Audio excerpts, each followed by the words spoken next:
सहाय्यता निधीमधून उपचार घेऊन बरे झालेल्या रुग्णांनी आणि त्यांच्या नातेवाईकांनी सिद्धिविनायकाचं दर्शन घेतलेलं आहे।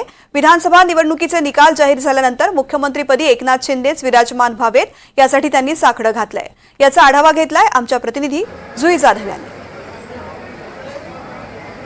विधानसभा निवडणुकीचे निकाल लागल्यानंतर मुख्यमंत्री कोण होणार हा प्रश्न सर्वांच्या मनात उपस्थित झाला होता।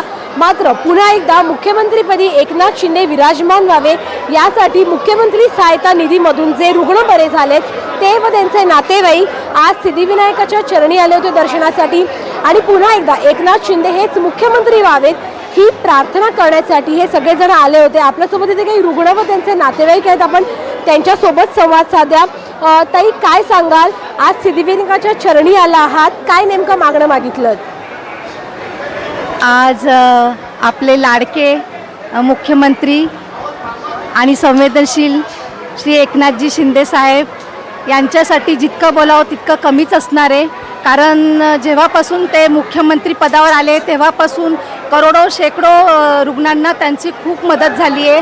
आज त्यांचे प्राण वाचलेत आणि अक्षरशः नुसतं मुंबईमध्येच नाही तर सातारा, लातूर इथून मला आज सकाळपासून फोन आले की आज आपला मुख्यमंत्री व्हावा तर फक्त आणि फक्त श्री एकनाथजी शिंदे साहेबच, आणि असाच मुख्यमंत्री व्हावा पुन्हा पुन्हा अशी सगळ्या रुग्णांची मनापासून इच्छा आहे। आणि ती इच्छा व्यक्त करण्यासाठी आज आम्ही सिद्धिविनायक चरणी आज आम्ही त्यांच्याकडे साकडं घातले की आम्हाला हाच मुख्यमंत्री पुन्हा पुन्हा व्हावा हीच त्यांच्या चरणी प्रार्थना करते।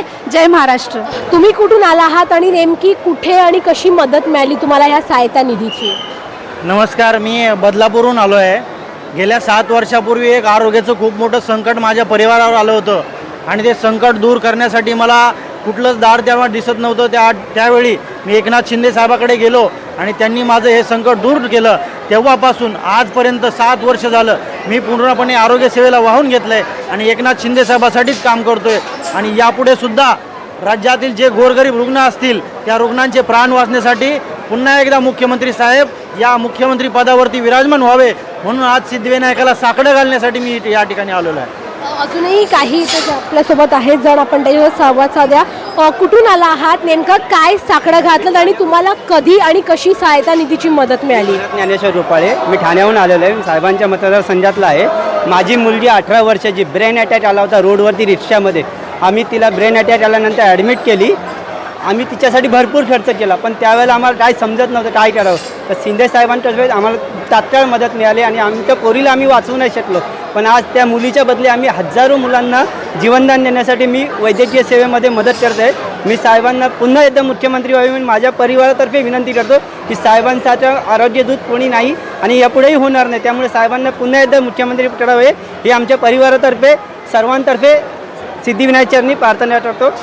अगदीच आपण पाहतोय की जे रुग्ण, त्यांचे नातेवाईक आणि जे कर्मचारी आहेत ते इथे आले आहेत आणि सिद्धिविनायका चरणी एकच प्रार्थना घेऊन सगळे आले आहेत की पुन्हा एकदा मुख्यमंत्रीपदी एकनाथ शिंदेच विराजमान व्हावेत।